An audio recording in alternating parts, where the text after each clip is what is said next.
Wildlife, wishing you a very good new year, and thank you for joining us for the last year, and we're looking forward for 2008.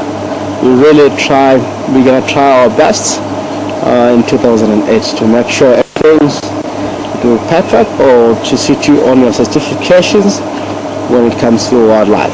So we're really hoping for 2008 for the best on wildlife. That's a Djuma PM. Looks like it's a branch on the way. So let's try to avoid that branch that we can have a better look on him.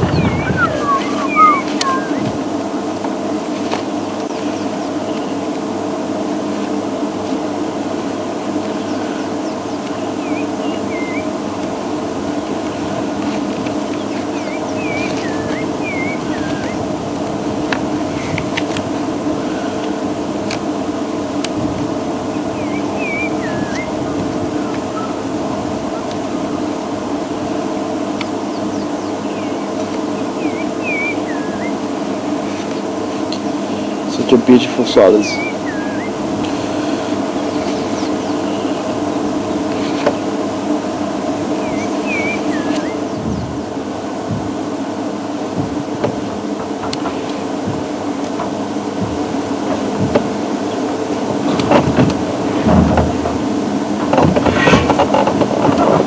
So they get disturbed by the vehicle, which is amazing because one truck is coming from south.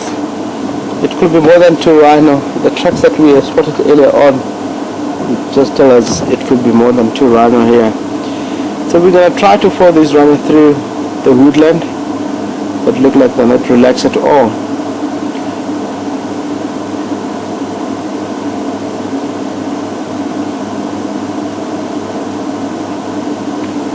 That may cause because of the vehicle, the noise of the vehicle. Because the rhino, to be sure, is one of the animals that our side is very poor. It's always the around sense of smell and hearing is a lot more better. So let us try to follow them a little bit, about 100 meters inside the bush.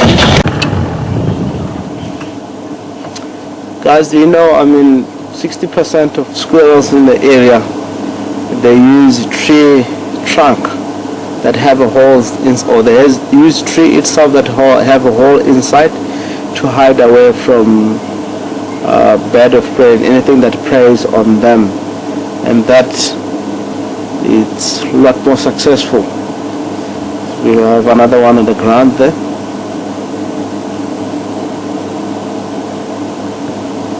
It's into the thick bushes. Very fast tricks. Yeah, it's there. And this is one of the species that it becomes security on antelopes into the bush. If they get to see danger in our surrounding here, what they do, they give alarm call to indicate danger in our surrounding. So then the antelope in the area, they will be aware with the presence of lions or leopard or cheetah, or it could be wild dogs. Then they might run into the opposite direction for the safety. So they have a very good symbiotic relationship out in the bush, or it could be a more eyes out in the wild to check whoever wants to prey on antelope. If you can see that Alex is a two dwarf mongoose.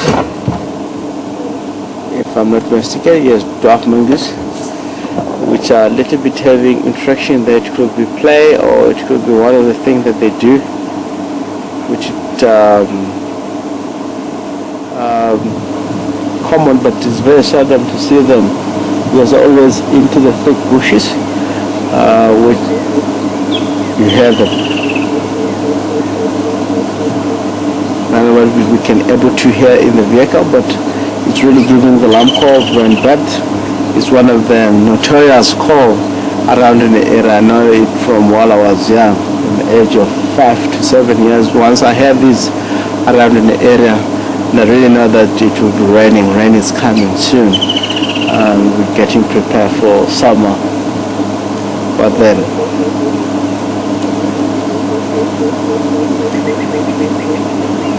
Bushes cuckoo.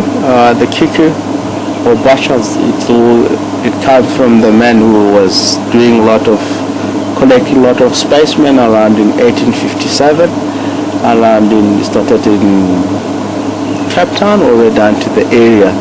So his surname was, Bushels. It's quite a lot of birds that has been named Bushels. So he's one of the scientists that study a lot about the birds.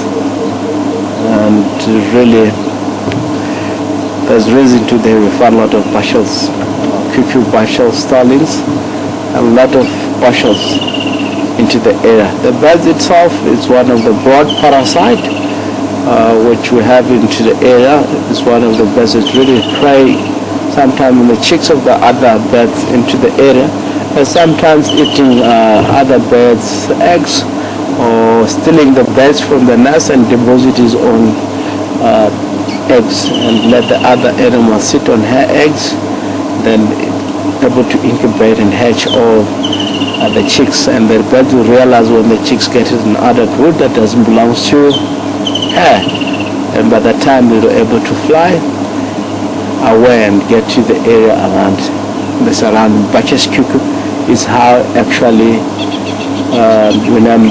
get to a broad parasite. That is coming from a frog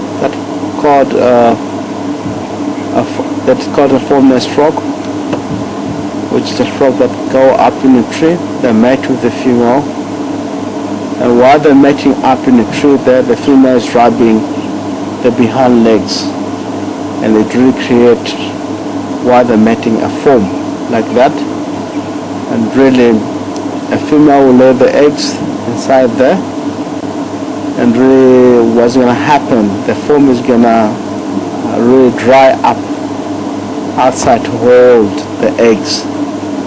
Soon the tadpoles get to hatch inside because they're a little bit heavier. They're going to crack on the foam itself, land inside the water, and the tadpoles will be able to survive inside the water.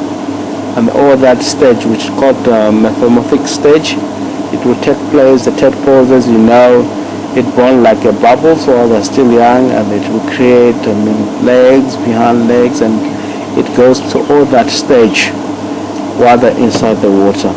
So it really becomes a frog inside the water, which it will last for tadpoles to change on that stage 1 week. So it really